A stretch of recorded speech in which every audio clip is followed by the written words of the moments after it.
Good afternoon. We are live. I'm doing the Scotland special for you. The migrant crisis up in Scotland. We were going to film it, pre-record it, and then put it out at the weekend, but I've decided to do it live. Anybody that can't stop to listen or misses it and can see it on their feed later on when you get home, it will be available on YouTube on Sunday. I will post it there on Sunday. But I thought we'll do this live. One of my guests can't make it.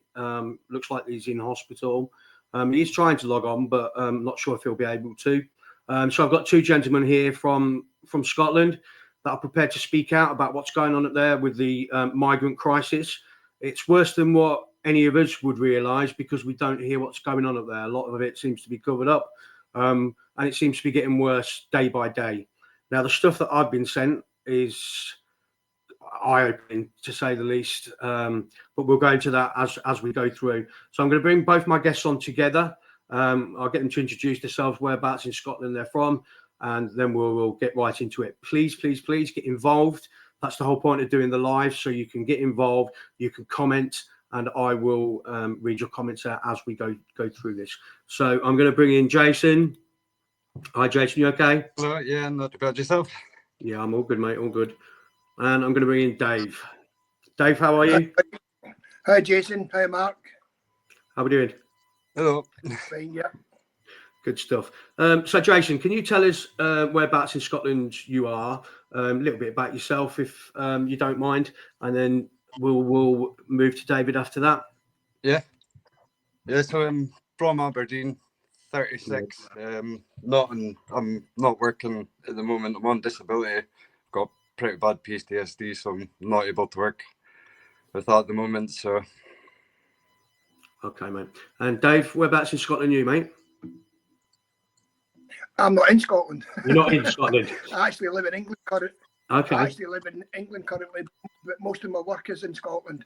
I run an organisation called SAFE, which stands for Seek and Find Everyone Abused in Childhood, which we started in 2017, and which ended up with me being put in prison on false allegations, which we may touch on later on, which is very, very familiar in Scotland, Mark, as I'm sure Jason will confirm.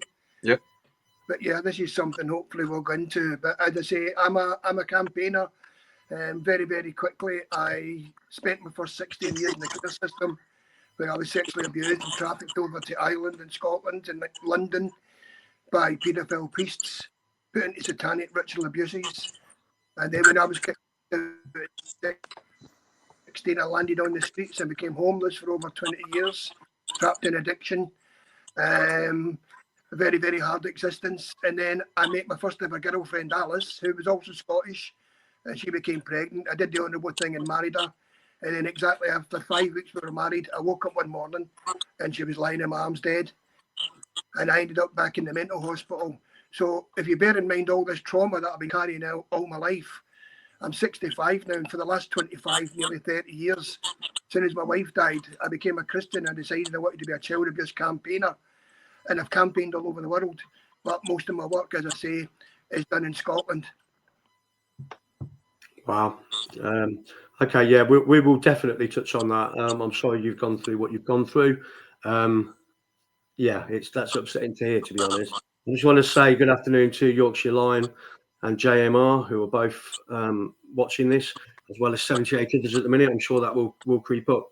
So I said that I wanted to cover this about a week ago now, and I asked people to send me stuff that's been going on up there so that I could shine a light on exactly what is going on in Scotland as we speak.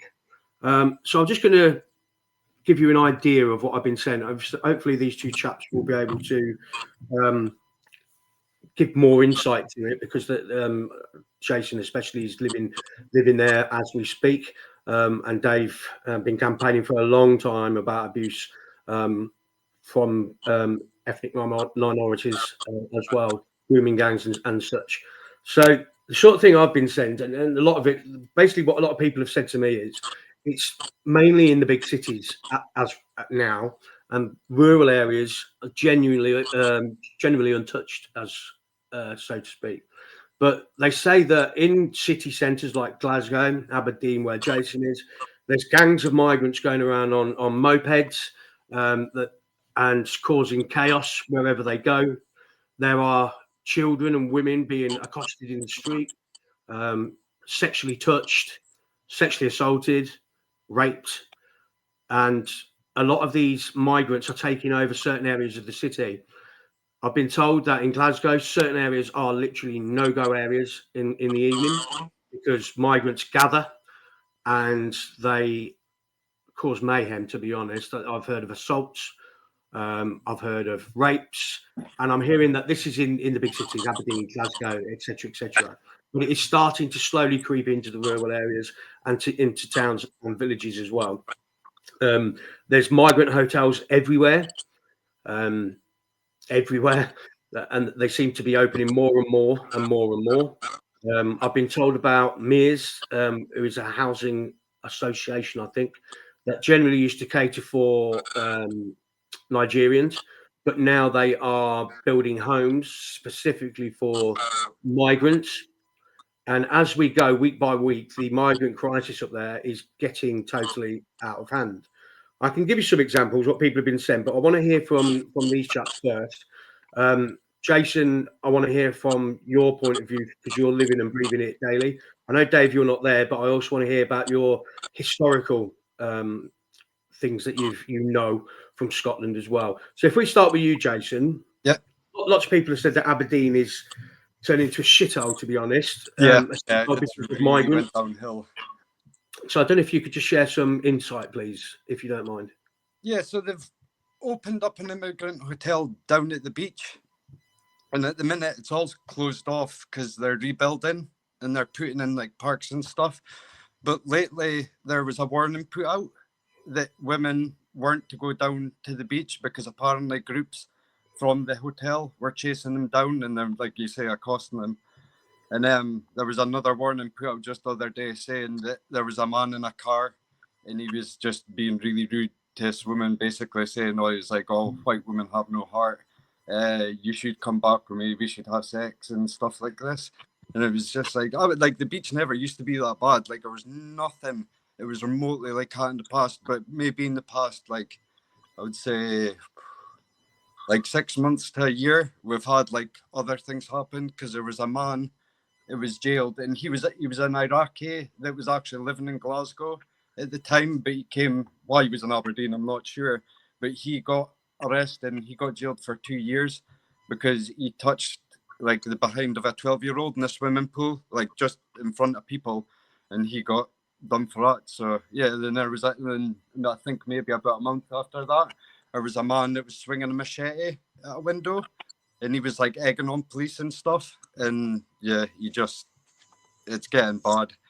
Isn't it a sign of the times, Jason, that your own citizens, our British citizens, are being told to stay away from beaches, which have been there and used, by the local people as a place to go, and now being told they're not allowed to go there, or they warn not to go there at certain times because they know that things are likely to happen. I mean, that baffles my brain.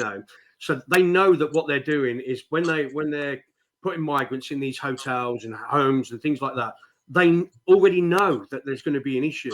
So they pre-warn local citizens not to go in certain areas. That to me is absolutely fucking crazy, to be honest. Yeah, there's no need for it at all. At all. So have you seen anything yourself in Aberdeen? Do you know how many migrant hotels are in there at the moment? I think we've got 6 at the minute. Fucking hell. Because like there's a ton along the central belt. Then as it gets a bit further, I think there's only a couple. Then it gets to Dundee. Then there's nothing. I don't think there's much between Dundee and Aberdeen. And then there's one up in Elgin, I think it is. Yeah. So yeah, we've got a few considering we're not really, because we've only got a population of 100,000, and we've not even got enough housing for the people we've got living here already. And you've got that on top of all the other things that are already happening. It's crazy, isn't it? It's this is the sign of the times, and the thing that I struggle with is that they know that these migrants are going to be causing issues. You look at all the migrant hotels in the UK. Now, I've been to a couple because they popped up around where I live, so I went to see for myself. they've all got security around, and they've also got because hotels don't have the kind of security as what these migrant hotels have got. Now that's worked both ways, you know, so that to stop trouble within the building and to stop people like me and citizen journalists going and doing what they do. So that baffles me anyway.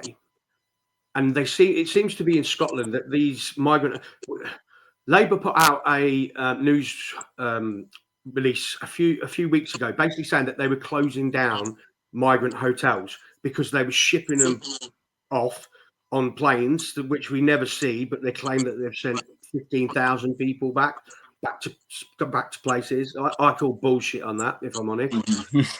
Dude.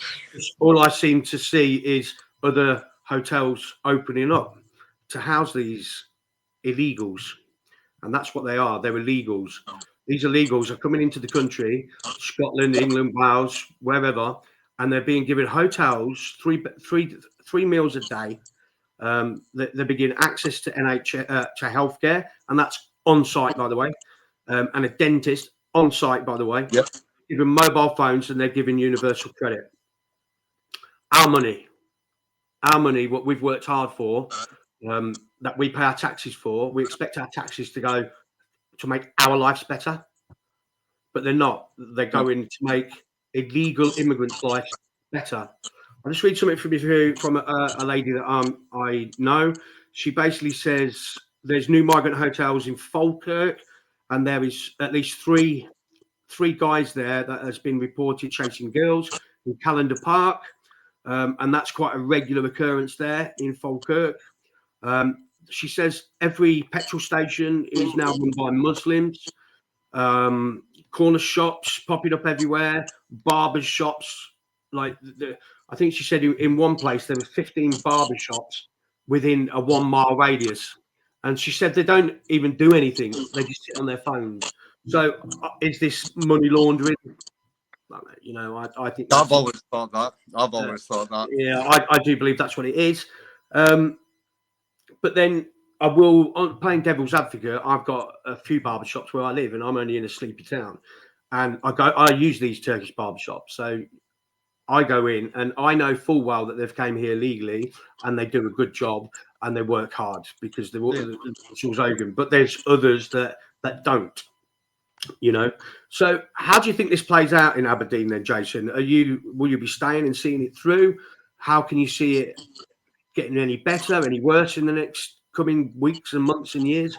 Oh, I'm not too sure at all because Aberdeen don't usually take very well when things like that start happening. We get quite annoyed with it. So it's we don't want anything bad happening. We don't want places getting smashed up or anything like that. But it's you never know. Look what happened in Rotherham and stuff like that. It's that very well could happen up here as well. But so do you get the sense that Scotland's on the brink? Do you think the emotions are that high? Do you think they're there yet, or do you think they can basically handle a bit more of this, but soon enough it's all gonna play out? I definitely think it will reach boiling point at one point because like I say, it's only been recently it's really gotten bad. So I just hope that there's not more stories, more warnings, more arrests on illegal immigrants causing destruction. Because I heard the other day, because a lot of them spend just drinking in groups down the beach, and that's probably when all the chasing and that's happening. What I'm hearing, Jason, is that a lot of the things that are going on up there are not being reported locally in papers, on radio stations, things like that. For that exact reason, is because they know that if people hear and this daily and weekly, what's going on, this has happened, that's happened, then it will become a tinderbox. That's about, and that's what happens here. You know, Southport, that they held so much information about the Southport stabbings, about the terrorist himself, about the things that were found in his flat, and he comes out and calls everybody far right because we're outraged about it, and we were calling for things to be answered, and they refused to answer it. I solely put the blame of the riots on Keir Starmer's door. I think it made everything worse. And I'm passionate about this because the fucker sent me to jail for saying certain things on this platform. So I feel quite strongly about it. And that's what's happening now up and down the country. We find out things, especially on X, because we are the news now. Let's face it. Yeah. Mainstream media will not report anything. A migrant, especially a legally immigrant, does anything, rape, kill, anything like that. It's always withheld. So how much do we actually know? How much do we actually know? I'm pretty sure we only know a tiny bit of it. Yeah. And that's why it's important for people not to be watching mainstream media, because they cover everything up and they sugarcoat things. And when Dave speaks in a minute, I know I had a quick chat with him yesterday, and he says that things have been covered up to the point where you don't even know it's happened. Yeah. So, like, going back to the story about the guy with the machete, the papers actually completely blurred him out, and they didn't. I think they did give a name, maybe, but that was it. But like, they completely blurred him out. And there was another sexual assault that happened. I would have definitely been about 6 months ago, and it just says man did sexual assault. And usually, if they say just man, you usually know what that man Yeah. is. I always say that if there is no description, that is the description. Yeah. We need to get used to that. But the problem is, this is getting out of hand now. You know, here where I am, Scotland seems to be a tinderbox ready to go. I know it is in England. Not sure about Wales, but hopefully I might do a Wales special at some point. State of the world, as said, I'm absolutely right about Starmer's handling on Southport. I will take that to the grave with me. I think he's the root cause of it. What he did when he came out with his public address the day, I think it was the day after, calling everybody far right scum, full force of the law, all that bollocks. I think he actually made the situation worse. It was like just putting a extra burning on the situation. It was like fueled it, if you like. Let me move on to Dave. Now, Dave, we've already heard. Those that haven't, there's a couple of hundred people watching now, and please get involved with this. We'll keep this conversation going, but I do want you to get involved. That's the reason about doing it live now. So if you've got any questions you want to ask these guys, if you've got any questions you want to ask me, then please put them in and I will read them out. Or if you just want to say whatever, put it in the comments and I will read it out. So me and Dave had a chat yesterday, and you've already heard what sort of life Dave's had. Abused as a child, trafficked, lost his wife suddenly. He's had a tough life. But what also Dave does, and I'm sure he doesn't want pity anymore, because he's coming out fighting, and he's covered the grooming gangs in Scotland for a long time. So I'll let Dave speak, because obviously this is his story and it's important that we hear it. So Dave, can you tell the people that are listening your side of what's been going on and what you campaigned for, please? What's very important first, Mark, is to point out to everybody, everything I'm saying here today is available to view in the papers, the police website. Everything's available.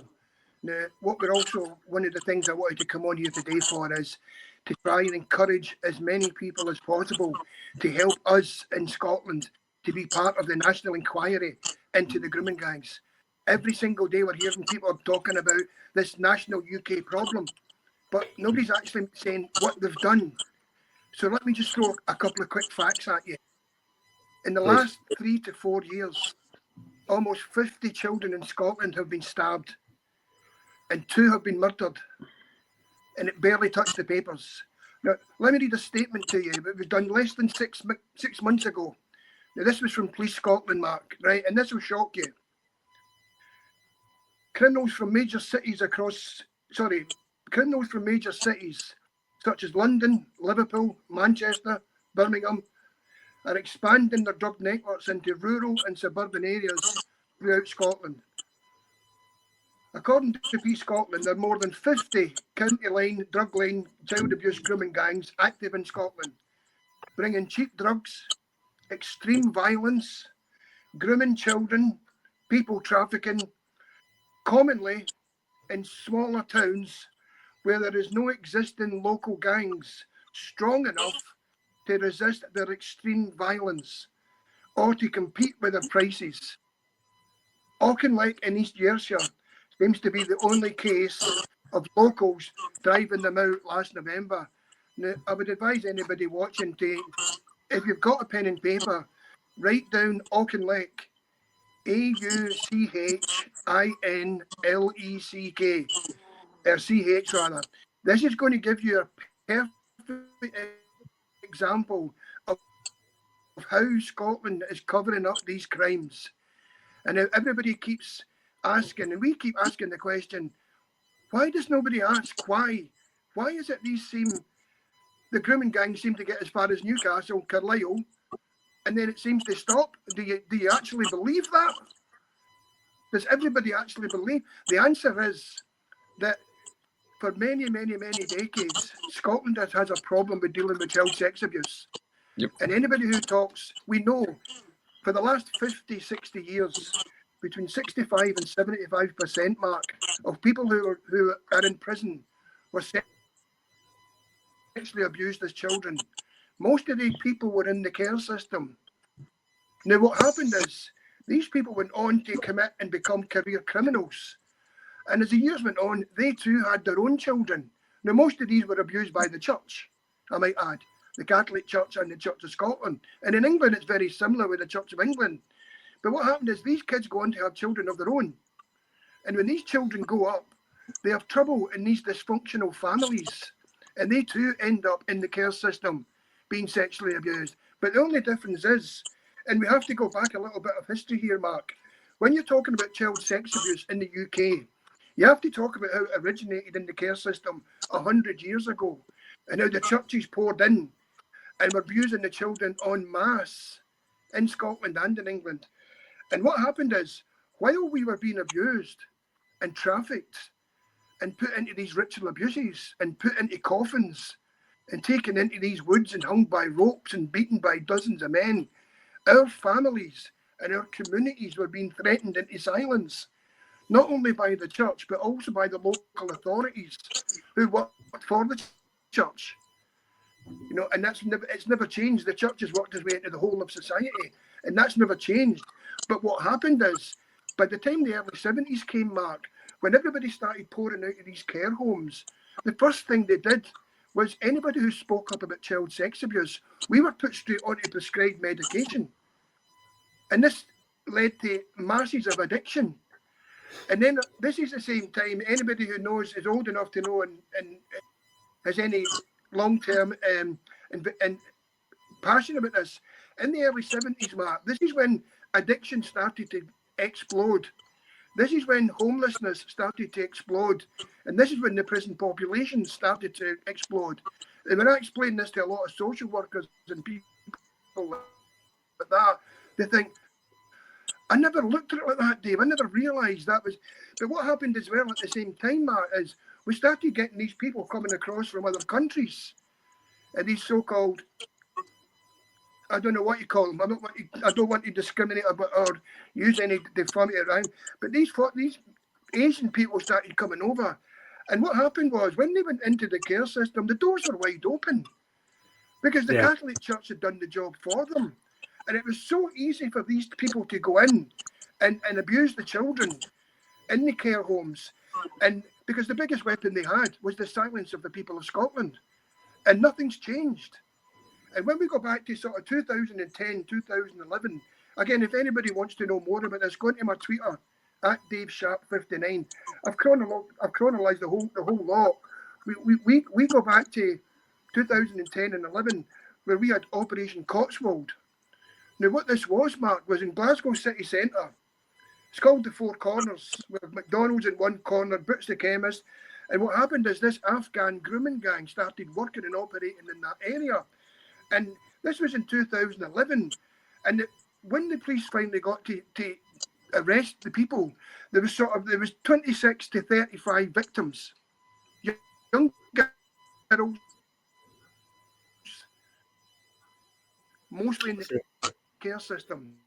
Dave, and there was something like 40 to 50 of these Afghan men who were Dave, just let me stop you just there. Can I ask you, Dave, to to log back out, log back in. There's a lot of echo on you're cutting out quite regularly, and I want people to hear what you've got to say, because it's very important, and I want them to hear exactly what you've got to say and exactly what you campaign for. So can you just do me a favour, just log out, log back in again, and we'll see if that makes any difference.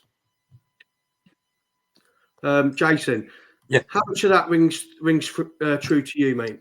Yeah, there was actually, I think, it would have been a few years ago, they gave payouts because there was like a care home, I think it was in Aberdeenshire, or just like on the outskirts of Aberdeen, and there was a huge cover up with that. Like, she's dead now, unfortunately, but like, she was part of that care home, and she ended up getting a big payout, but that wasn't, she didn't get a payout until I think it was only a couple of years before she died.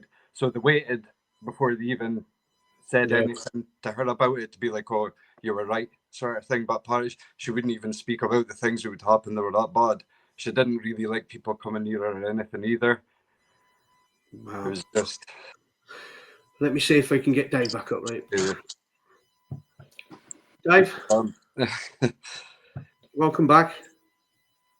Yep. I thought you were going to cancel me there, Mark, because this happens quite a lot whenever we start talking about child abuse. No, especially not online, and a lot of the chats, and people say, right, okay, we can't listen to any more. We don't want to hear these hard to hear stories, and there lies the problem. If you follow my account, mate, you'll know that is not what I do. I shine a light. I shout it from the rooftops, and I try and hold the government to account wherever I can. After being put in prison by the bastards, this is my life's mission now. So absolutely not, Dave. That will never happen. I'll just read a couple of messages actually whilst you've been gone. We've got JMR who said, you speak the truth. I was brought up as a Catholic just outside Glasgow. From Tilly Tipple, the care system in Scotland was so abusive that I was brought up in care and never forgot what they did to her. That's not a very nice message to have read out. So, Dave, can you pick it back up from where you was? And then hopefully you are sounding a bit better now, to be fair. There's not as much interference, but I do apologise if anybody's struggling with the sound, but it is what it is, I'm afraid. So, Dave, can you carry on, mate? Cheers, Mark. What I'll do is I'll try and break it down so that I'm not talking too much. Basically, since the 2010-11, we've had 3 or 4 really big cases.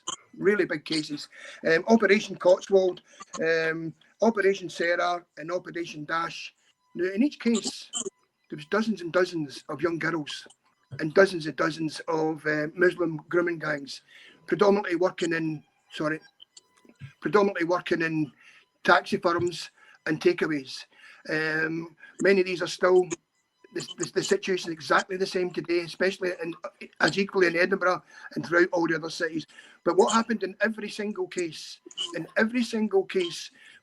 the case went to the procurator fiscal, and all of a sudden the police, and I'm talking about the police officers on the street, the good guys who do all the hard work, when they were about to say, right, we've got a major statement, we've done something about this, and in each case it was plugged. What they did is very, very similar to Rotherham and Rochdale and all the rest of it. They did everything they could to discredit these young children, in the sense of this was a lifestyle choice for these children. No, it wasn't. These children were sex workers. No, they weren't. These children are mentally disturbed. No, they're not. You've just chosen to put that to do. And so what happens then is they become what they called unreliable witnesses. Case collapsed. In every case this happened, all throughout 11, 12, and right up to 2016. In 2016, we had Operation Carrera, which again was 50 odd men and 40 odd women. Now, again, this is what we're talking about, Mark, with this national inquiry. I'm only talking about one period in one area of Glasgow. That's 3 cases I'm giving you an example of, where we're talking about it could be as many 100 odd gang, 100 in these gangs, and probably between 50 and 75 young Scottish girls. Now, a lot of these girls are still friends with me on Twitter. I've got a couple of friends on me on Twitter, and it's got this far This is the stage we're at now, and this is very important. People understand this. We've got to the stage now, and we can talk about the grooming gangs. If we go into the county line grooming gangs and we start talking about the effects that these drugs, the amount of drugs they're bringing in, Mark, and the effect it's having on the drug deaths, which again, nobody wants to talk about. No. Nobody wants to make the connections. They want to keep it all silenced and shut the door. And whenever anybody speaks out, you're silenced. I, like you, I got put in prison. And I've never been in any trouble for over 30 years. We're very, very close to getting a retrial. But my point is, I was saying, we've got a situation now in Scotland where if there was a national inquiry into these grooming gangs, some of the survivors and the campaigners like myself, because I'm going to make sure I'm part of this. I'm going to make sure my voice is heard, and so are another couple of campaigners. What we're talking about is no one in Scotland trusts the police. No one in Scotland trusts the politicians. And no one in Scotland trusts the media. So what we're doing is, what we're actually working on right now is, with Jen Phillips, is it? The woman that's doing all the grooming gangs? What we're actually doing is arranging a meeting with her. Want to arrange a meeting with her. We're going to take these ladies down and ask her, can you set up a situation where the people who were groomed in Scotland can actually walk into a police station in England and give their statement there? Now, this is going to cause uproar in Scotland. But here's the question. I ask any politician now, or any news reporter, or any police officer, no, not so much police officers, but certainly any politician or any journalist, if there's a public inquiry now, who's going to come forward? And I've said this a lot in the last couple of weeks, Mark, to certain child abuse charities and different other people. And they've said, well, and I've said, you're all going to get found out. God works in his timing. I'm a Christian. I believe in God's timing. I believe, people said to me, a journalist said to me a couple of weeks ago, before me, he says, Dave, you've got to be very, very careful. Because right now you're the most dangerous person in Scotland because you know too much. And people are going to silence you. I said, why do you think they put me in prison? They put an innocent man in prison. All the trauma I've had. Let me be very brief about this. My wife died my mother died when I was born. And then my wife died when I was 5, when I was only been married for 5 weeks. I ended up in a mental hospital. Something happened during the night. I woke up during the night and a voice says to me, God spoke to my heart. He said, listen, if you do things my way, if you stop your stealing, stop shoplifting, stop all your crime, turn to God, go out and tell the world to put my children first, I will make sure you go to heaven and you will spend eternity with your wife Alice and your child and your mother. That was almost 30 years ago. I have never committed a crime since. Every single day I dedicate my whole being every day to child abuse campaigning. What they did to me, Mark, was not just sick, it was evil. And when I got to prison, I was charged with, I was accused of assaulting a woman, the chief executive of a child abuse charity. Now this shows you, many people will say, why haven't we got a system in place where anybody coming forward carrying so much trauma? Now, I'm not making this all about me. I want you to marry this up with these young girls who are going through the same thing. We know, for example, in Rotherham and Rochdale, between 30 and 40% of all these young girls who were groomed had criminal records after they reported the abuse. This is why we need to look at this whole thing from a different perspective. We need to look at how we can prevent these children and anyone who is sexually abused by anybody. We need to set up a whistleblowing safeguarding system that prevents these people going down into a criminal life. We owe it to them because these children and myself, no matter what age you are, the system owes it to these children. Some of the stories we're hearing that are going on in Scotland now, Mark, about children, there's cases now, right now, children are being set on fire. One young girl had fireworks take to her whole body and they set it in light. And all these Asians are all rolling about the floor laughing. All the locals were pleading with the police, please come and help us. They contacted the press, they contacted the local councillors, Nothing was did, and they ended up rioting. And if you look at BBC Auchinleck, I think I showed you it yesterday, Mark. If you see some of the reports where the local councillors, their response was, we don't want anybody to speculate here. Let's let the police do its job. Hang on a minute. Children in your constituency are being burned, and you're telling us all to keep quiet? Really? Absolute madness. Absolute madness. This is why I do what I do. It's not to do with me, not to do with anything other than our children, our grandchildren, Yep. you know, our youths. They've got to live this. So we need to stand up as guardians, as parents now, and do what we need to do to sort this shit out. And if that means we have to keep protesting, if we keep rocking up at Westminster, if we keep going to our councillors, etc., and things still are not done, then the inevitable will happen. And that's just matter of fact, because people are sick and fed up of hearing the types of stories that Dave is saying, and the police and the authorities doing absolutely nothing about it. This, the case with Rudy Cabana, he was put to prevent. Was it twice? I think it was twice, wasn't it? Twice he got put to prevent, and they said that there was nothing wrong with him. He posed no threat, even though he was carrying knives, he was violent at school, etc. You know, and authorities have got a massive role to play in this, and I don't think they're doing what they need to be doing. Why? I'll come to you, Jason, for this question. Yeah. Why? Sorry, why one question. Go on. Sorry, Mark, one question. Go on. Doesn't that case show you, the Ruben Kabari, doesn't it show you that we're actually creating these monsters?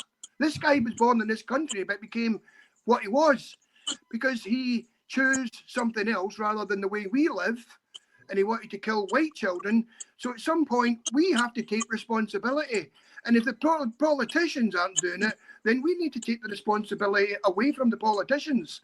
And that's the kind of language that got you and me put in prison.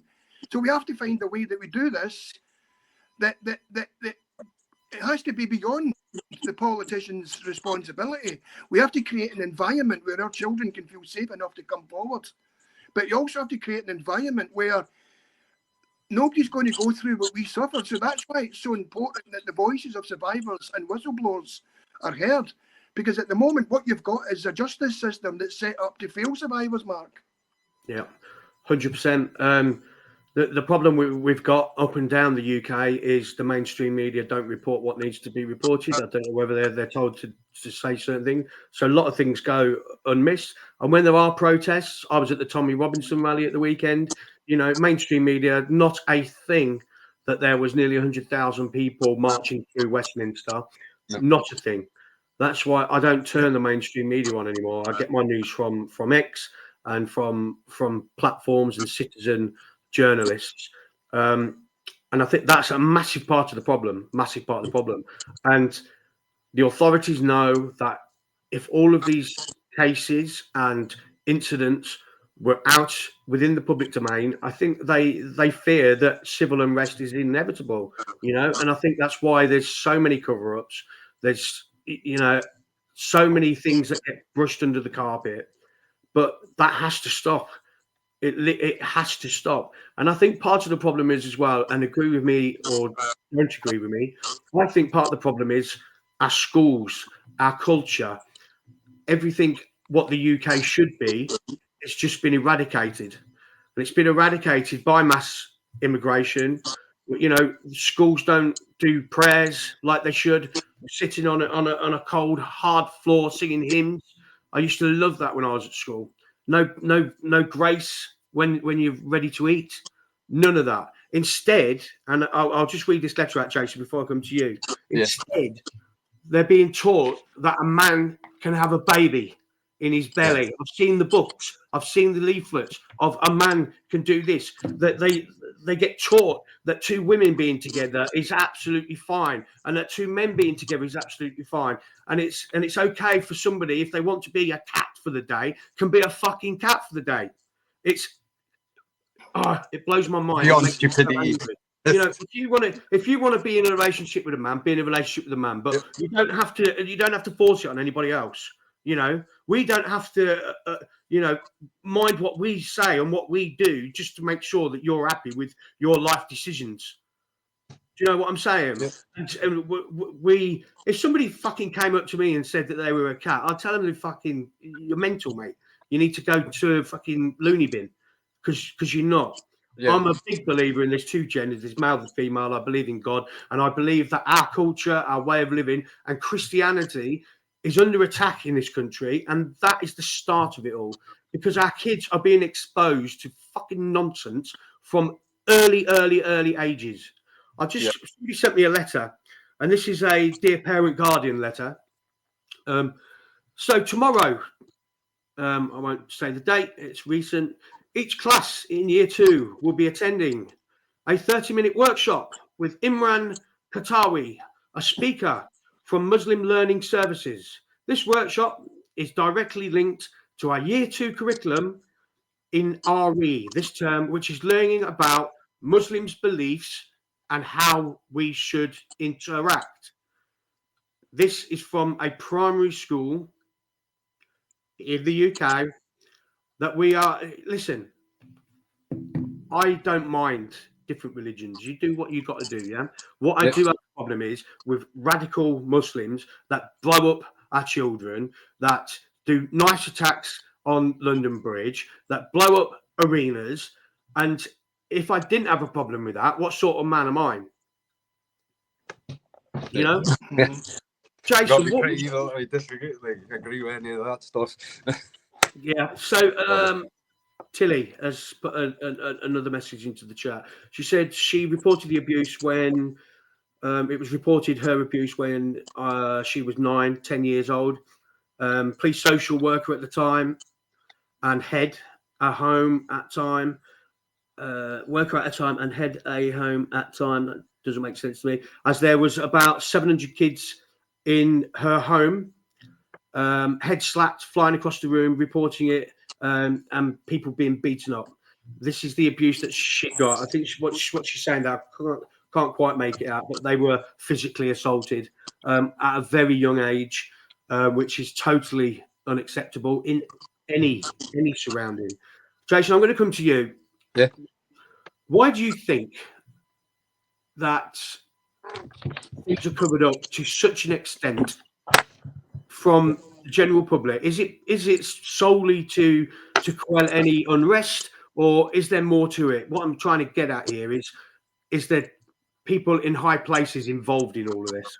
Oh yeah, definitely, without a doubt. Like, because at Aberdeen, like we've never, like, because you've got provosts here. Yeah. Is like the thing in the council, and a lot of them are definitely corrupt. They're taking money out of their things, and what was the other thing as well? Sorry, 2 seconds. I lost my train of thought here. You're right, mate. Dave, what's your thought process on it? Does this go so high up the scale that it is massive, or is it literally to quell unrest? What you mean, the sex abuse or the actual grooming gangs? Everything really. It's grooming gangs, sex abuse, and issues with migrants. You know, everything really. But specifically with you. You know, this worldwide thing now, eh? This is how on earth are we going to know when half the politicians in the country don't know and the other half are covering it up? We're the last to know. But as you were talking there, Jason, Mark, sorry, I was sitting thinking about what you were saying, and I hear your heart, and I hear how frustrated you are. Now, I'm not a nationalist. I'm not a unionist. I'm not Trotskyist guy. I've not got a political bone in my body. But one thing I will say, and I've said this many times, I've lived in England a long time, right? Northamptonshire, and I love English people. I think they're a blast. I used to live in Daventry, and as I say, I follow the cobblers. And honestly, I think English people are a blast. You know, Scotland, we've got a problem with our anger, and we're allowing too many differences to creep into our own culture, and we're taking our eye off the ball, and we're allowing this to happen on a scale because we think with the end goal is going to be worth it, whatever that end goal is. But what's happening is, same as in England, that, as we've said already, everybody stopped putting their children first. Yeah. And when you stop putting your children first and turning your back on God, evil steps in every time. And that's what's allowed to be happening here. I've been on podcasts in America, and they talk about this, Jason, as well.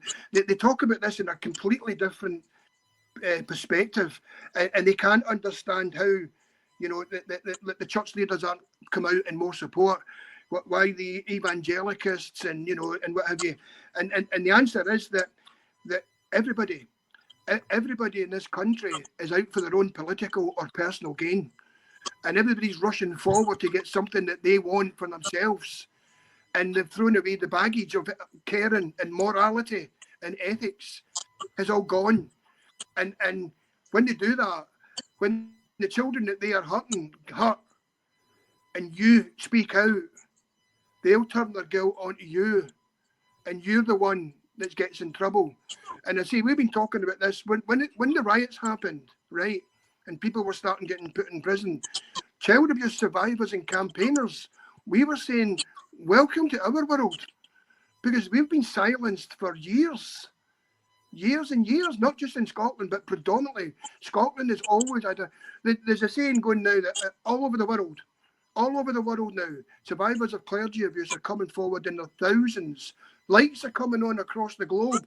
And the more lights that come on, the more people are turning to Scotland and saying, why is it still so dark? Why are people still so terrified to come forward? And why are so many people and organisations and charities and all these people making so much money out of childhood trauma and child abuse? We just heard yesterday, DOGE in America, doggy, this thing that's going on in America, that Elon Musk is now discovering all this corruption amongst the Democratic Party. And they've discovered this hoard of millions and millions and millions, probably billions of pounds, that was being given to the Catholic Church to protect children. And all of a sudden, more than half of them have disappeared, and billions of pounds have disappeared. And this is what's going to happen now. The dominoes are going to fall, Jason, because God will work in this. God is at the heart of this. And slowly and slowly, it's going to work its way across the globe. Whether you agree with politics or whether you agree with hard work or ethics, I love children. I don't want anybody to suffer what I went through or what any of us went through. And it is going to be hard work, but we can't stop, because we're fighting an evil here. Yeah. An enemy in Islam that's something that's bigger than any of us. And it's only by having our Bibles by our side and standing side by side is the only way. And just one final thing about this. Whether you're a Tommy Robinson fan or not, people have to understand this, really. There's hundreds and hundreds of Tommy Robinsons in prison. But what the establishment did very cleverly was they chose Tommy Robinson as a one person to pick on, so that everybody would follow it into the trap and follow his back. And the more people follow Tommy, the more he gets punished, whilst all us in the background are getting put in prison. And that's again why it's so important with whistleblowers and things like this. We need to find, I've said this to UKIP, I've said this to SDP, I've said it to them all. It's okay, you guys coming out and saying, follow us, we'll do this and we'll do that. Well, hang on a minute. People are following you and getting put in prison. So that's not working. You need to find a system where you can go and look for your greatest force, your greatest army is the ones that have suffered the most. That's your greatest army. Go and look for them. Because fighting the establishment is only giving them more medicine.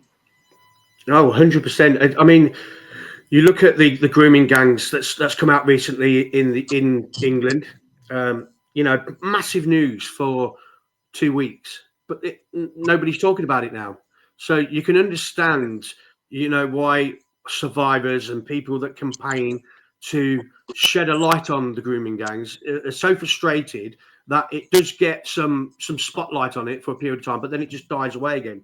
And it's so important, as Dave said, to continue that work, to continue to keep going at the authorities, to revealing the extent of what's actually gone on. And as hard as it is for survivors, to relive everything again, they need to be big and brave and strong and come forward and do that. And this needs to be hammered in every week. Because like here, we're not hearing about the grooming gangs here anymore. And it sounds like from what Dave's saying, that grooming gangs doesn't get any kind of spotlight in Scotland at the moment. I'll just read to you another message that I had. We're going back to migrants now and how people feel about them being so many in the cities, and not just lone people. They're in groups and they're targeting women and children. One lady, she got on a bus from London to Glasgow once, and a Muslim guy sat next to me, and he was purposefully rubbing her leg, making sure that he was touching her at certain times, putting his hand on her leg. So can you imagine that journey from London to Glasgow? It's not a short one. She had to endure that for the whole thing. It shouldn't be allowed. It's shocking. So, in your opinion, Jason, I'll just come to you. If you can answer the question about how high does this go, or are people covering up for this because there's an involvement there from higher authorities? And what Dave said as well about Elon Musk finding all these discrepancies within the Democrats. I think that's only going to get worse and worse, by the way. There's payments that have been seen to Jeffrey Epstein and places like that. So I think there's going to be a whole heap of shit coming out fairly soon. And Democrats are running scared, running to Capitol Hill and doing news conferences and things because they're absolutely shitting themselves. My personal opinion is that governments around the world are all fucking corrupt. They've all got an agenda. We've got a socialist dictator in at the moment. That is the worst thing for the UK ever, and it's only going to get worse. You can't tell people sometimes. And there was a YouGov poll. I don't know if it was YouGov. There was a statistic poll came out yesterday on voting intention if a general election was to be held now. Reform are right bang at the top of that now. Yeah. What I couldn't understand was 32% of people would still vote for Labour. Madness in my eyes. So, Jason, sorry, I digressed. Yeah, that's all right. your thoughts behind why things get covered up? Because they don't want us to basically band together and get something sorted. That's basically the crux of it. It's like they just don't want us getting together and actually being no, we're not moving until you sort these problems. Because I've been saying for maybe a month or something, it's getting to the point we should be holding something like a general strike. Yeah. Just people getting together, not writing, none of that. Just getting together and we stand and we don't move, we don't work, we don't pay council tax, we don't pay TV license, none of that. Just fight back in every form possible. Yeah. No, we need to do something. Rioting's not the way, never has been the way. When I was arrested in court, I condemned the rioters 100%. But there were people stood at protest, and protest is how it started. They were being advertised as protests, and then you get some muppets that decide they want to make it more than a protest and turn it into a riot and start looting and start burning things, and they're idiots in my opinion. But then you've got people like Peter Lynch that just stood there with a placard, had a bit of a backwards and forwards with a police officer and got banged up for 2 years, and ultimately that took his life. So people are scared. That's people at the minute. People are scared to speak out. I know people that wouldn't think twice about saying their mind before, but today they just don't want to talk about anything, and that is part of the problem. Is Starmer was very clever with what he did to quell the riots, even though it went on for a week or 10 days, whatever it was. By putting over, I think it was nearly 400 people in prison, it ultimately stopped the riots. Because I know of other protests that were about to take place that got cancelled because he was throwing that many people in jail and putting them through the court super quick. I mean, from my arrest to court case to jury was 3 months, and that was unheard of. And there's a scandal there in itself. So people are shit scared to talk.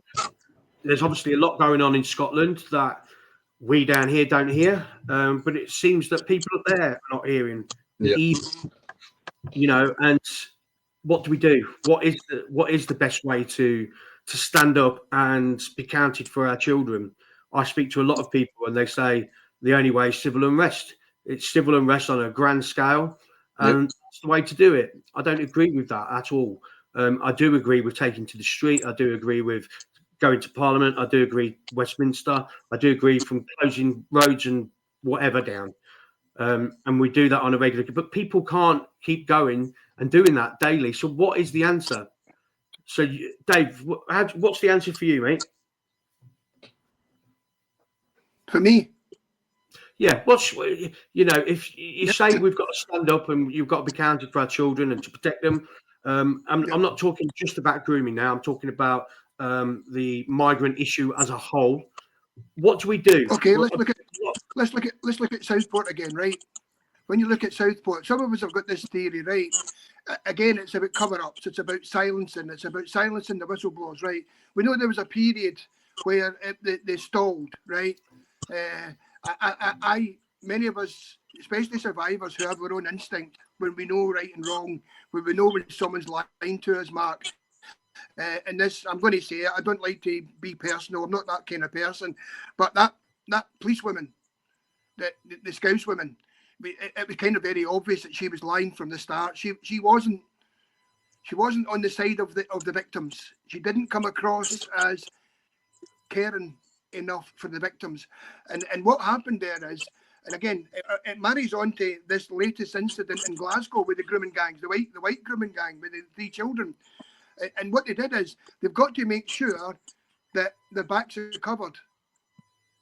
So you're talking about this Rakavani, whatever his name is. Have we got this in place? How did we get that right? Have we got this covered? We can't go to make a statement, the right statement. So what we'll do is we'll just go out and call everybody far right. But hurry up, make sure we've got everything covered first.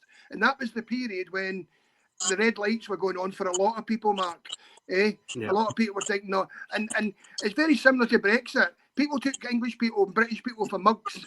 Brexit and say, oh, you didn't know what you were voting for. Rubbish. The British people and the English people and the people of Southport knew there was something not right here, you know. And again, it takes people with heart to know the truth from lies. You know what I'm saying? And very quickly we learned that this guy had gone through so many agencies and so many different departments, government departments. What was that? What was the terrorist department? What was it called again? That he went through. This other guy, Prevent, right? He'd been there 3 or 4 times. You've got to look at it and say, how many people who actually worked there tried to report this, whistleblowers? How many actually came forward? And that's the way we need to go. There's a system, again, it's how the system's set up to fail the victims. And again, with this latest one in Glasgow, we've got this white grooming gang, these people who raped the 3 children, right? The most horrific abuse you can imagine. This went on for 10 years. 10 years these children went through various agencies. We know that it got that bad that the locals were protesting outside the flat because the police and the social services, nobody was listening because it was all being silenced because it's child abuse.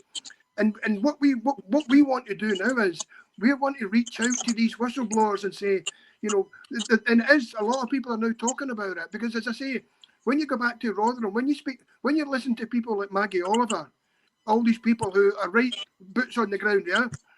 When you listen to these people, Mark, they all say the same language.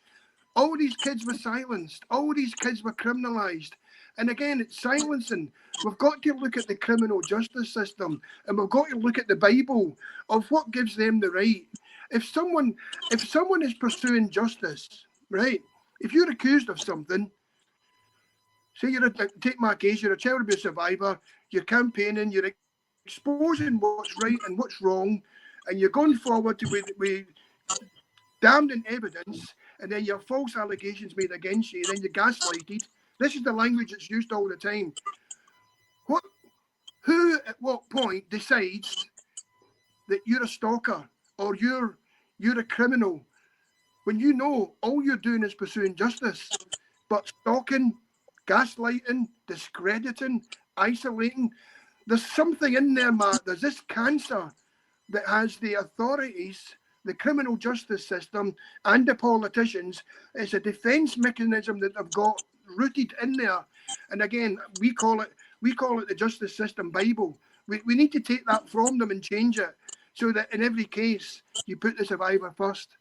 This is why we're saying again about when children come forward when they've been sexually abused, there has to be a system in place where, because we know there's many cases, and especially in Scotland, where you'll get a woman. I'll give you one example. A woman who, her dad left the mother, so it's a broken family. The mother ended up bringing in boyfriends. The boyfriend abuses the girl. She ends up then getting taken into care where she's sexually abused again. And then she comes back out to her mother. The same thing happens. So she leaves home. She gets a boyfriend. And straight away, it's a dysfunctional relationship. And it ends up violent. So she walks into the police station with a broken nose or a black eye. That is when her nightmare starts. We know this because everything's covered up. That is the point where we need to say, we need somebody at that police station with that girl or boy. That's the point where something's not working in society, where it's so easy for people to groom their way into positions of power. You know, these gangs, and not just the gangs, I'm talking about people in positions of power in charities and police officers who are so easy to go into positions of power. And once they're in there, they can do what they want and they don't get caught. And when they get caught, they somehow come out to be the victim because this person here has got a traumatized background. This young girl was sexually abused as a child. She was beaten by her boyfriend, so there must be something wrong with her. No, there isn't. You made her. You're the one re-traumatized her and made the trauma worse. And that's where I believe, and some other people are talking about this, you know, these young girls who in Rotherham, in Glasgow, in Edinburgh, who, I know them now, are sex workers. They've grown up to be sex workers. And all you got to do, and especially with the drug deaths, every time there's a drug death, right, we've got these so-called drug advocates in Scotland who run about, see, I told you, you won't listen to us. There's another one. They're very quick to put a tick box on the numbers, but none of them will go back a day in the page in the life of that person. Go back a page, peel back a page and see the trauma, what caused them to get to there. And you'll see so many times, especially with these girls and ladies, and you know, and they were all sexually abused as children, and then and predominantly in the care system. And the younger they get, the more chance there is it's going to be these grooming gangs, these immigrants that are doing it. And we're making it so easy. You know, that's why one of the things we want to do is, I'm not a big fan of these lawyers, right? If you did a system now, right? If you did a system where we looked at criminal lawyers, right? And I could name 6 off my hand because I'm obsessed with this. I do this every day. If you picked cases of people who had been in and out of prison all their life, right? In and out of prison, and they've got children who are in and out of prison. If you got the lawyer and said to that lawyer 3 simple questions. First question, what age did your client start committing crimes? Okay. Second question, did they report to you that they'd been sexually abused as a child? And the third question, what did you do about it? We would open up a floodgate of things. And I know people now. I was one of them who the only Christmas card they send is to their lawyer because they've got no family. And the whole system has let them down. So they become social outcasts and social misfits because society has let them down. So they turn their back on society. And there's hundreds and thousands of these people, young girls at all age, and it's still happening. I'm 65 years of age now. Let me tell you what happened to me, right? When I was 16, when I was kicked out of the home, I ran away because I went to the doctors and I said, listen, I've just been sexually abused and stuff. I need help. Bang, prescription drugs. I went back a month later or 2 months later. I said, listen, these aren't having the effect I thought they were supposed. I thought these were going to make me forget these bad memories and I was going to be able to fit into society. Can you stop giving me these and try something? No, you give me even stronger drugs. So what happened is I ran away from Scotland and I ran down to London, barely 16 years of age. And what I did, I ended up on the streets of London. This was just before Cardboard City in the early 70s. What used to happen, Mark, is we used to get a lot of these children turn up, 12, 13, 14. Now, all these kids used to turn up with a rucksack. And in each rucksack, they had two things. Can you think about what they had? Flask, a blanket. Photographs of their family and a change of clothes. Now, very, very quickly, these children got picked up by the pimps and the drug dealers, and they were put fast-tracked into sex trade. Now, quite often, I'd be sitting there with my drugs, and I like to drink vodka and whiskey, whatever, and I was sitting there around a coal fire, and a young girl or a young boy would come up to me and say, Dave, can you watch my rucksack? I've got a punter. I'll be back in an hour. And I would turn round, and you see a big fancy Jaguar with a priest in the back seat or two old men, and then they would go away, and I would sit there and I'd wait for an hour, nothing. 2 hours, nothing. 3 hours, nothing. Because you see, at that time, I was the only family they had, and they were the only family I had, so I couldn't move. And in the morning when I woke up, they still weren't there. Now, after a couple of months, when I used to wake up in these derelict buildings, and as I look up to the broken rafts in the roof and the broken windows, as the light would come in and shine into the building, you would see dozens and dozens of empty rucksacks. That never leaves you. Yeah. Even now, I go down to London. I try and do it once a year. I go down and I take my guitar, or I just take my headphones, and I go to where we Camden Town and place, and I sit there, and I put the Beatles on, and I can smell them, and I can feel them, and I can hear them, and I often wonder how many made it out like me, or how many went through onto the sex trade, how many now are still being groomed, you know. And the number one question I get asked now: has anything changed? No. No, it's hard to listen to that. I'm sure Jason will agree. Yep. Maybe Jason, I see your face. Yeah, You know what I'm talking about. Yeah. I'm saying you know what I'm talking about. Scotland's worse. Yep. Oh, aye, definitely. You know? Because a lot of the social workers in Aberdeen, like, there's a lot of like cases where there shouldn't have been one opened, and they try and take the kids off the parents. Like, it happened to my sister. She's got like an extremely disabled child, and I gave her due. She looks after her really, really well with her boyfriend. And for some reason, social workers came charging in. They were like, "We need to take her off you." It was like, but why? She's getting her medical stuff sorted. She's getting fed. She's getting looked after. It's like, why did you need to take her? It's like, for what reason did you need to take my niece off my sister? And it just seemed weird, like how they do that so much up here. Like, it's just trying to take kids off parents that don't deserve to have their kids taken off them. Nobody seems to work from the heart, do they? No. Nobody seems to work from the heart. You know that there's you can look at your manual and your whatever you taught in the offices and stuff like that. But when you lead from your heart, that's when the true person comes out. You know, and again, being a survivor, it's very easy to see these people and recognise, you know, the ones that are in it just for their own and financial gain, you know, and we don't have enough of that in Scotland right now, and that's what gets me in trouble, because I speak my mind, you know. I think lots of people follow me on Twitter only because they're terrified. I think it's important that you do, and I think it's important that everybody does. The more people that speak up and say it how it is, the better. Governments all over the EU are terrified of right-wing parties coming in with followers and voters who speak their mind. Labour are running scared. You watch the last PMQs when Nigel Farage got up to speak.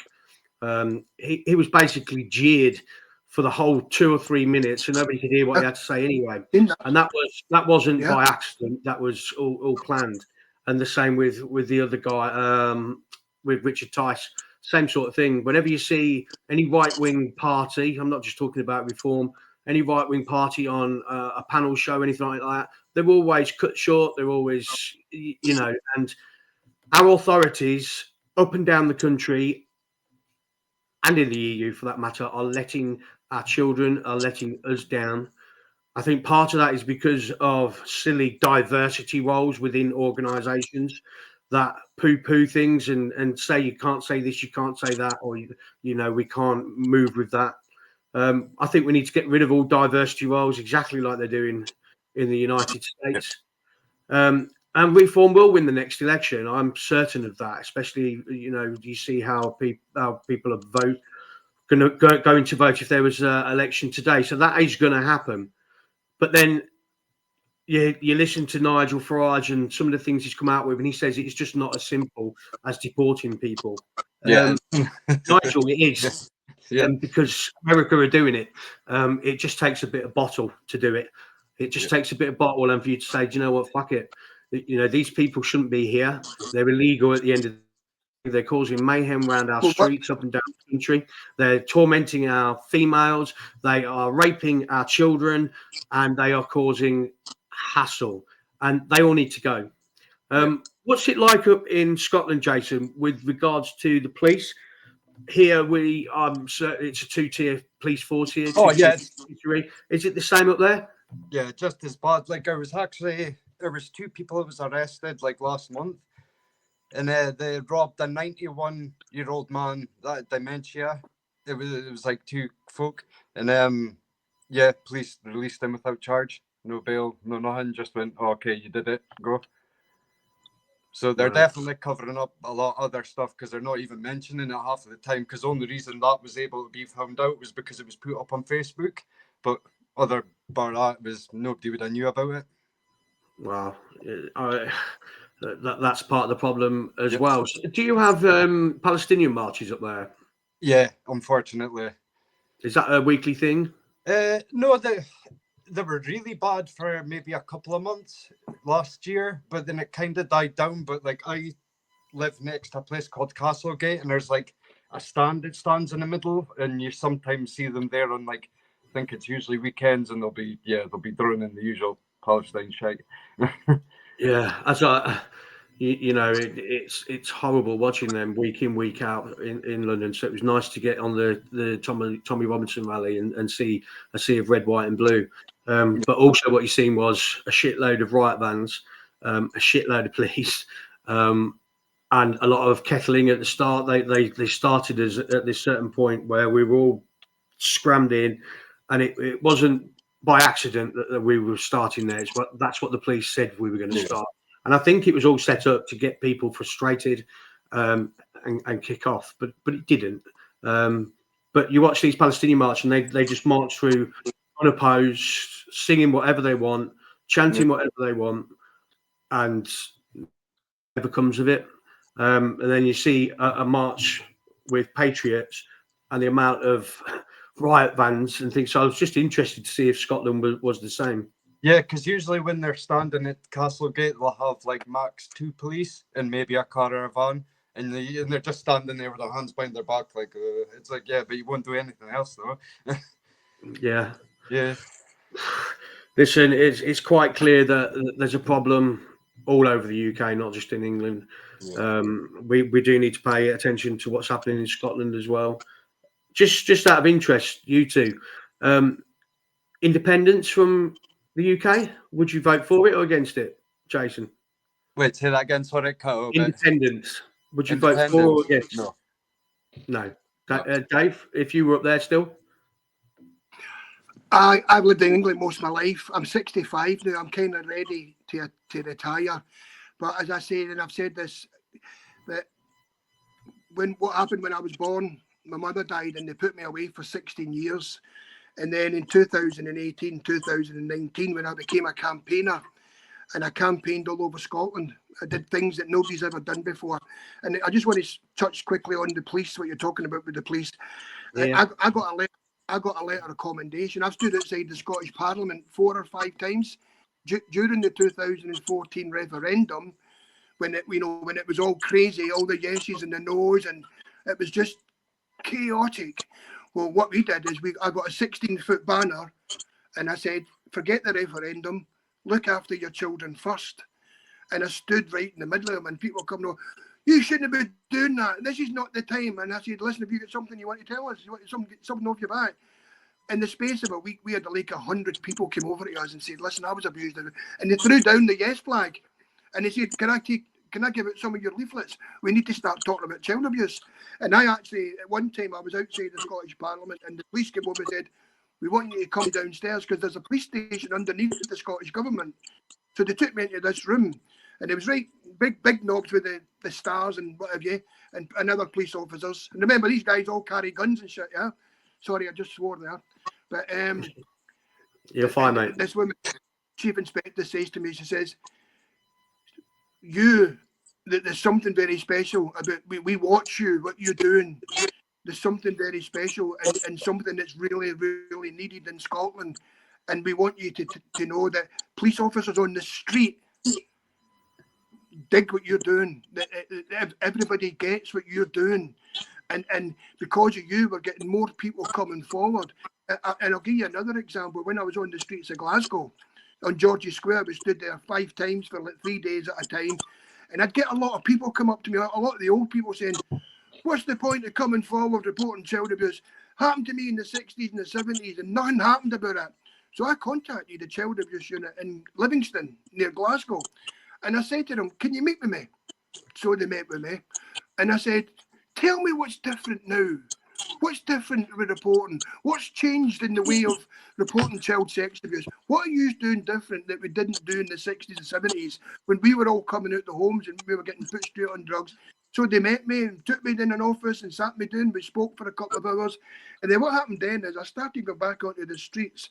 And when somebody came up to me and said something like that, yeah, I would say, listen, policing's changed. Resources have changed.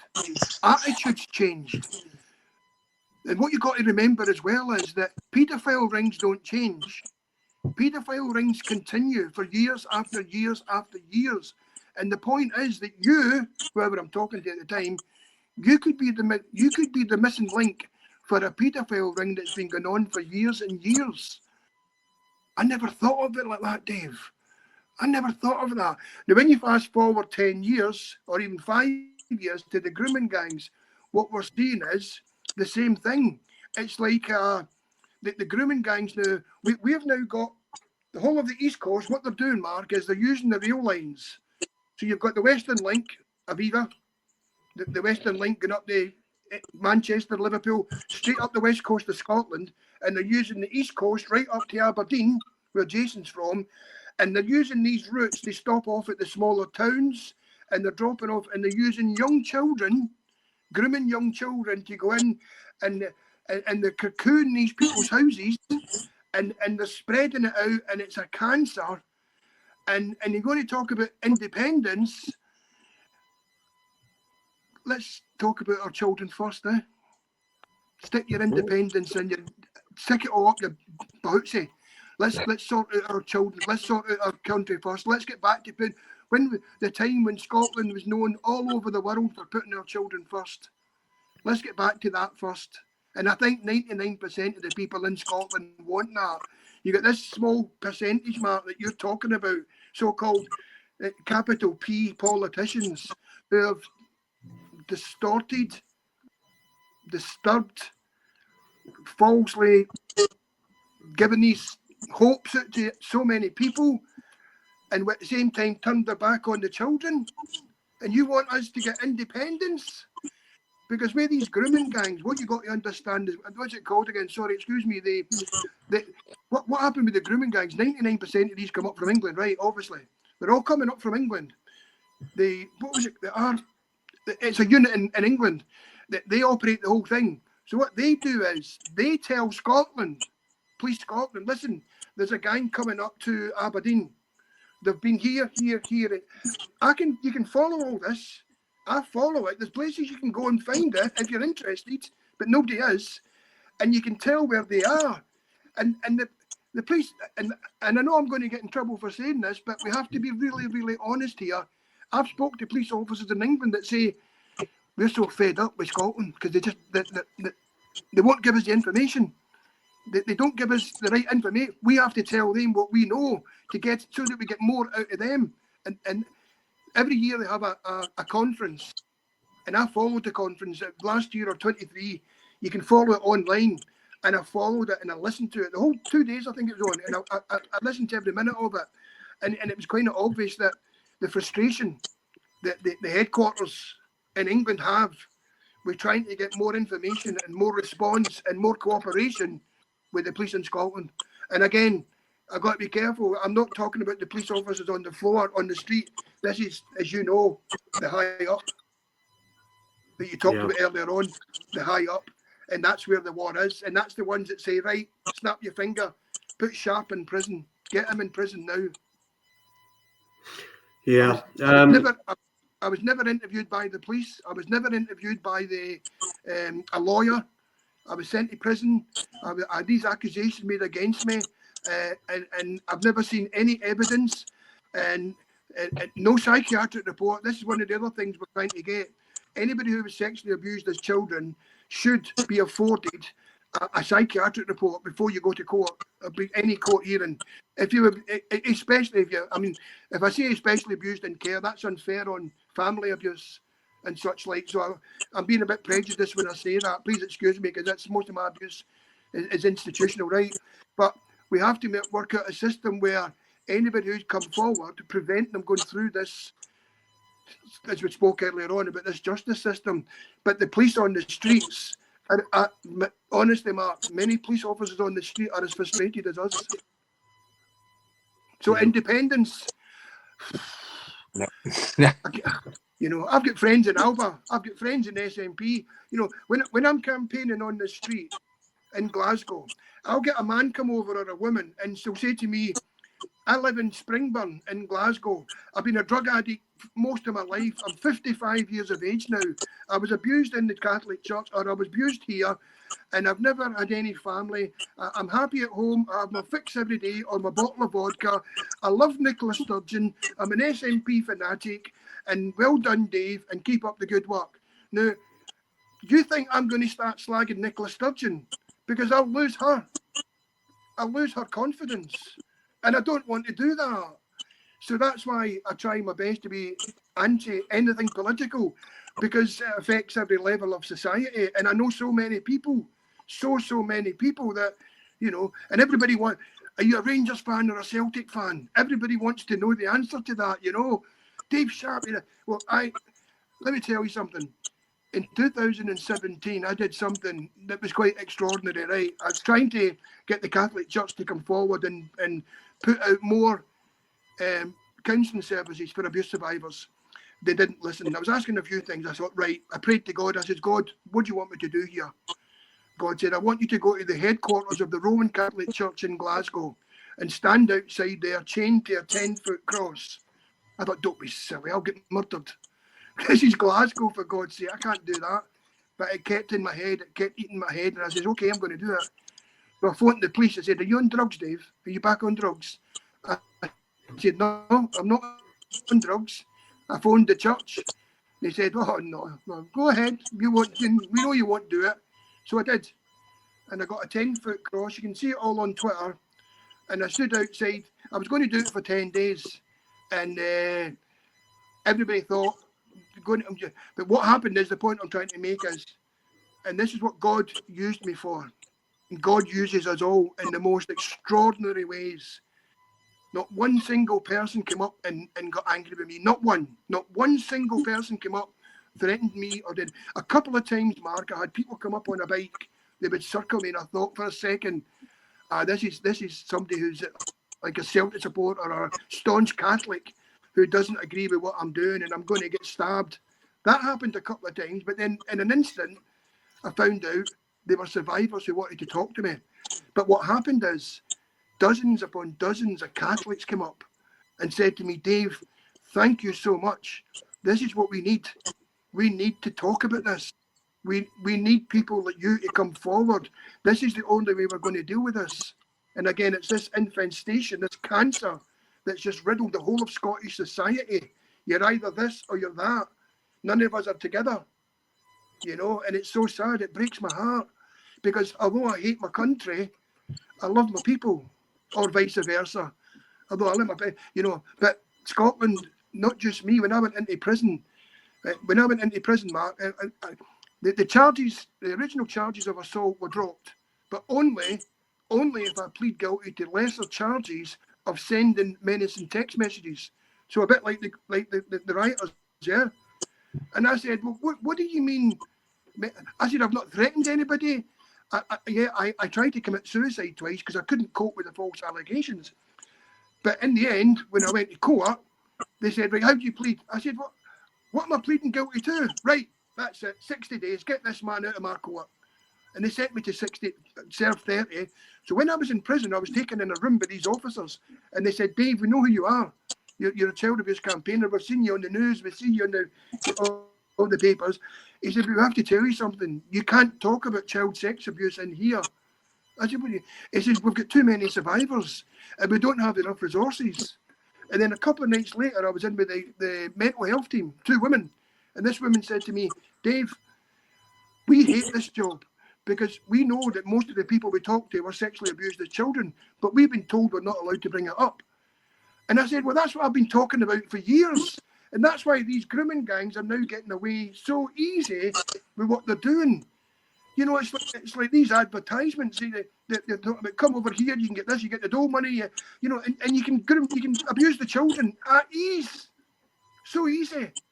And that's why we're at this stage, Mark. You're absolutely right, mate. Where we're at this stage now, it's like, are they, you know, Southport was one thing, and in my opinion, it was justified. I'll say that out loud. I think it was justified, you know. Although everyone say, oh, you had your idiots. But I think they provoked that with that, as I say, that short period of time where they had to cover their tracks. But I think we're very, very close. And as a Christian, and I don't have a violent background, you know. I'm a big mouth, but I've got no history of violence. And I believe we're at the end of time, you know, and I studied the book of Revelations, and we're all going to be tested. And I think we all have to make sure we have to stand together. You know, and I love these. I don't go to the marches. I love the fact that English people and all people throughout the UK stand proud and show we're not violent.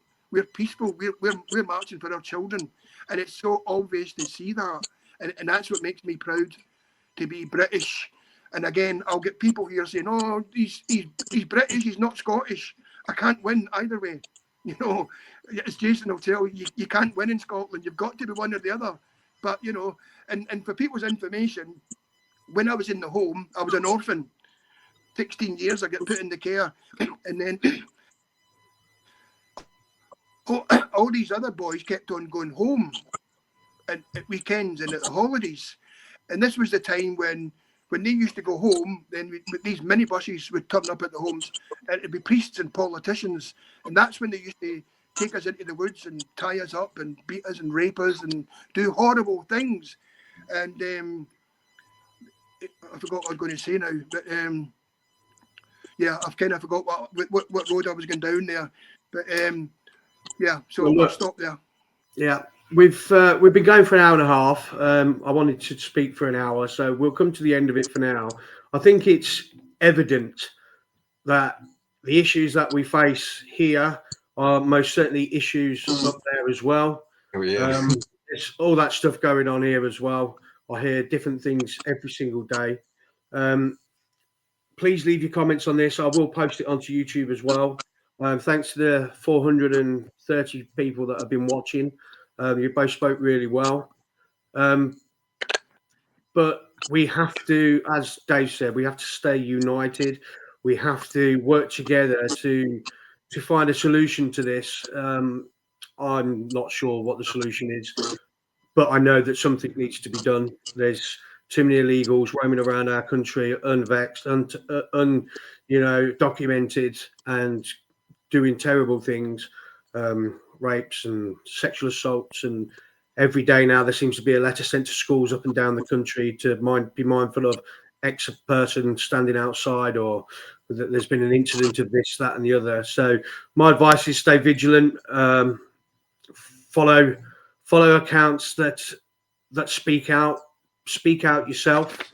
I think it's very important that everybody that sees things and knows things say them out loud and say what you're thinking, because at the minute, I think government think that they've got a hold on things. Oh no, they do not need it.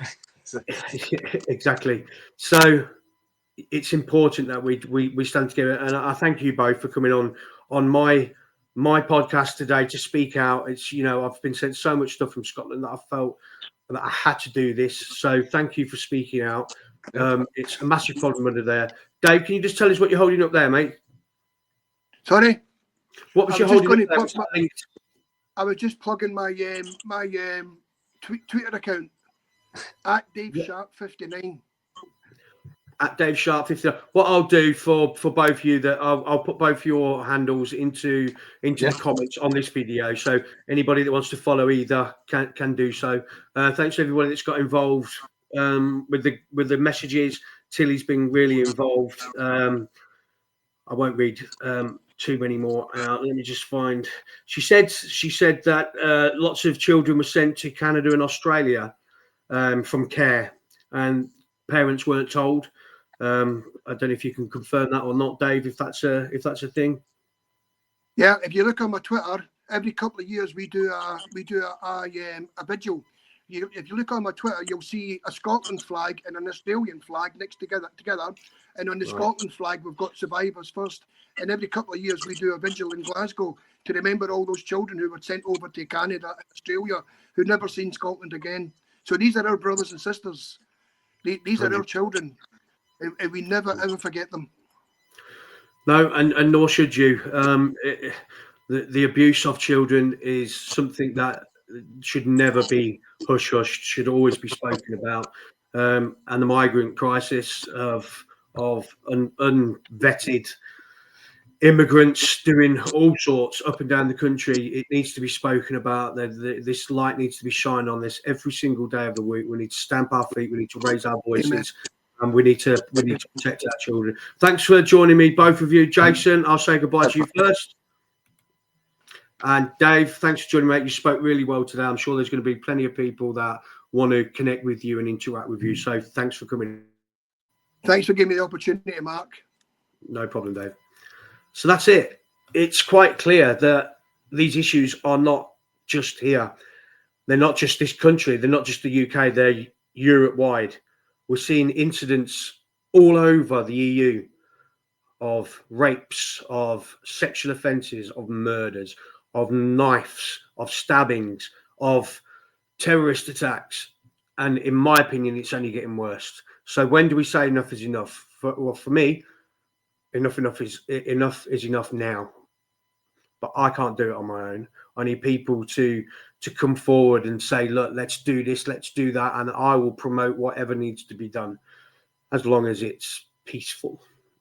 Now, I understand that some of you don't agree with that you think that civil unrest is the way to go. I think it's inevitable, to be honest. I think it will happen no matter what I say, no matter what anybody else says. But we have to try other ways first, but we have to try now, because this is a massive, massive problem. And even Nigel Farage said when they get in power, because they will get in power, you know, it's not as easy as just deporting. Well, I think that's being proven otherwise in America. So I think we need to sit tight on that respect. I think better times are coming, but we shouldn't have to put up with what's going on. We need to hold authorities to account. We need to contact our local councillors. We need to protest more. We need to march more. We basically need to speak out. Anything you see here, or speak out, because there's too many people that know a lot of things that are too afraid to say what they want to say. And I say, don't be afraid. Just don't be afraid. Thanks for joining me today for this live stream. I will get a video on YouTube so you can watch it back if needs be. Thanks again, and I'll see you all soon.